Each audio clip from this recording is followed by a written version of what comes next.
Hello, जय हिंद, नमस्कार दोस्तों। आज हम लोग इस वीडियो में पढ़ेंगे उद्देशिका। उद्देशिका। तो चलिए हम लोग इस वीडियो को स्टार्ट करते हैं। अच्छा लगे वीडियो तो लाइक, सब्सक्राइब और शेयर जरूर कीजिएगा। हम भारत के लोग भारत को एक संपूर्ण प्रभुत्व संपन्न समाजवादी पंथनिरपेक्ष लोकतांत्रिक गणराज्य बनाने के लिए तथा उसके समस्त नागरिकों को सामाजिक, आर्थिक और राजनीतिक विचार, अभिव्यक्ति एवं विश्वास एवं धर्म और उपासना की स्वतंत्रता, प्रतिष्ठा, अवसर की समानता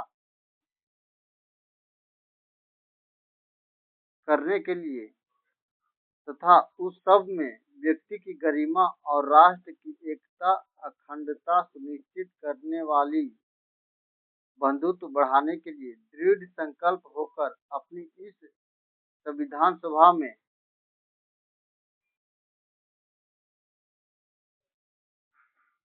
आज दिनांक 26/1/1950 को एतद द्वारा संविधान को अंगीकृत, अधिनियमित और आत्म समर्पित करते हैं।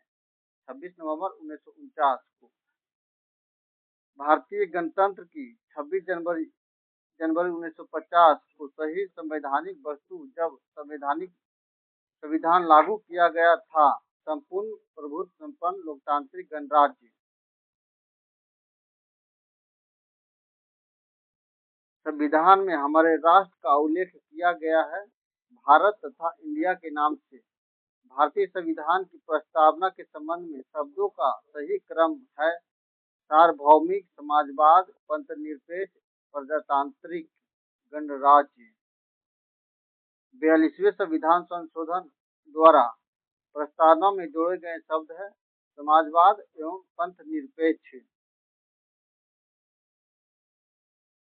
भारत को धर्मनिरपेक्ष राज्य वर्णित करता है संविधान की प्रस्तावना। वह शब्द जो 1975 में भारतीय संविधान की प्रस्तावना में सम्मिलित किया नहीं गया था, अखंडता। भारतीय संविधान की प्रस्तावना में भारत को घोषित किया गया है एक सार्वभौमिक, समाजवाद, धर्मनिरपेक्ष, प्रजातांत्रिक गणराज्य के रूप में। संविधान की उद्देशिका के संबंध में सही कथन है पंडित नेहरू द्वारा प्रस्तुत ऑब्जेक्टिव प्रस्ताव अंत्योदय गंतव्य उद्देश्य का बना। इसकी प्रकृति न्याय योग्य नहीं है। संविधान के विशिष्ट प्रावधानों का रद्द नहीं कर सकता है। भारतीय संविधान की उद्देशिका में संशोधन किया गया है 42वां संविधान संशोधन 1976 द्वारा।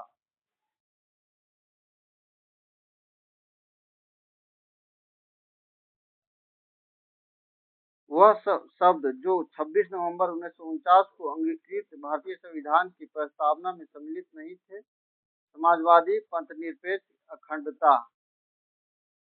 भारत के संविधान के अमुख का लक्ष्य उसके सभी नागरिकों के लिए सुनिश्चित करना है सामाजिक तथा आर्थिक न्याय, विचार तथा अभिव्यक्ति की स्वतंत्रता, अवसर की समानता तथा व्यक्ति की प्रतिष्ठा को।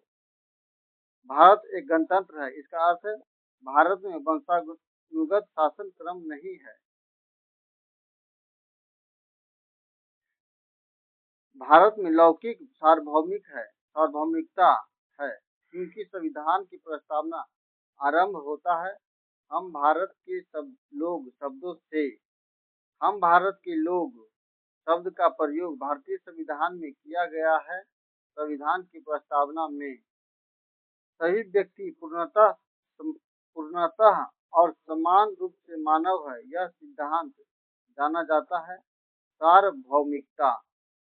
भारत के संदर्भ में धर्मनिरपेक्ष शब्द का सही भाव व्यक्त करता है।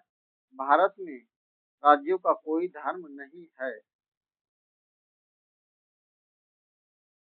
भारत के संविधान की उद्देशिका में नहीं है लोक कल्याण। भारतीय संविधान की प्रस्तावना में वर्णन नहीं है आर्थिक स्वतंत्रता का। भारतीय संविधान की प्रस्तावना में उल्लेखित नहीं है धार्मिक न्याय। यह सब बहुत ही इम्पोर्टेंट क्वेश्चन है जो सेट में बार बार आते हैं। संविधान की प्रस्तावना के बारे में कथन सही है। समाजवादी धार्मिक शब्द 1950 में लागू संविधान के अंग नहीं थे। यह 1976 में जोड़ा गया है 42वां संविधान संशोधन द्वारा। संविधान का वह भाग जो उसकी आत्मा कहलाता है उद्देशिका। भारतीय संविधान की प्रस्तावना को हमारे संपन्नभूत प्रजातांत्रिक गणराज्य का अनुमंडली जन्म कुंडली के एम मुंशी ने कहा। संविधान को एक पवित्र दस्तावेज कहा किसने? भीमराव अंबेडकर ने। उच्चतम न्यायालय ने धारण प्रस्तुत की। उद्देशिका संविधान का भाग है। बम्बई बनाम यूनियन ऑफ स्टेट मतलब बम्बई बनाम यूनियन ऑफ स्टेट। सर्वोच्च न्यायालय ने प्रस्तावना को भारतीय संविधान की मौलिक संरचना का भाग स्वीकार किया। केशवानंद भारतीय विवाद में भारतीय संविधान के उद्देश्यों में से एक के रूप में आर्थिक न्याय का उपबंध किया गया है। उद्देशिका और राज्य के नीति निर्देशक तत्व में भारतीय संविधान की प्रस्तावना में जिन आदर्शों एवं उद्देश्यों की रूपरेखा दी गई है उनकी व्याख्या कीजिए। मूल अधिकारों, राज्यों के नीति निर्देशक सिद्धांतों एवं मौलिक कर्तव्यों के अध्याय में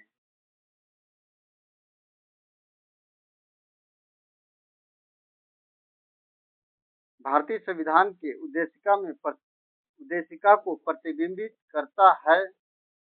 संविधान की प्रस्तावना भारत के संविधान की उद्देशिका में व्याख्या की गई है 3 प्रकार की न्याय का। तो चलिए इस वीडियो को यही समाप्त करते हैं। Thank you. वीडियो अच्छा लगा हो तो लाइक, सब्सक्राइब और शेयर कीजिएगा अपने दोस्तों के साथ।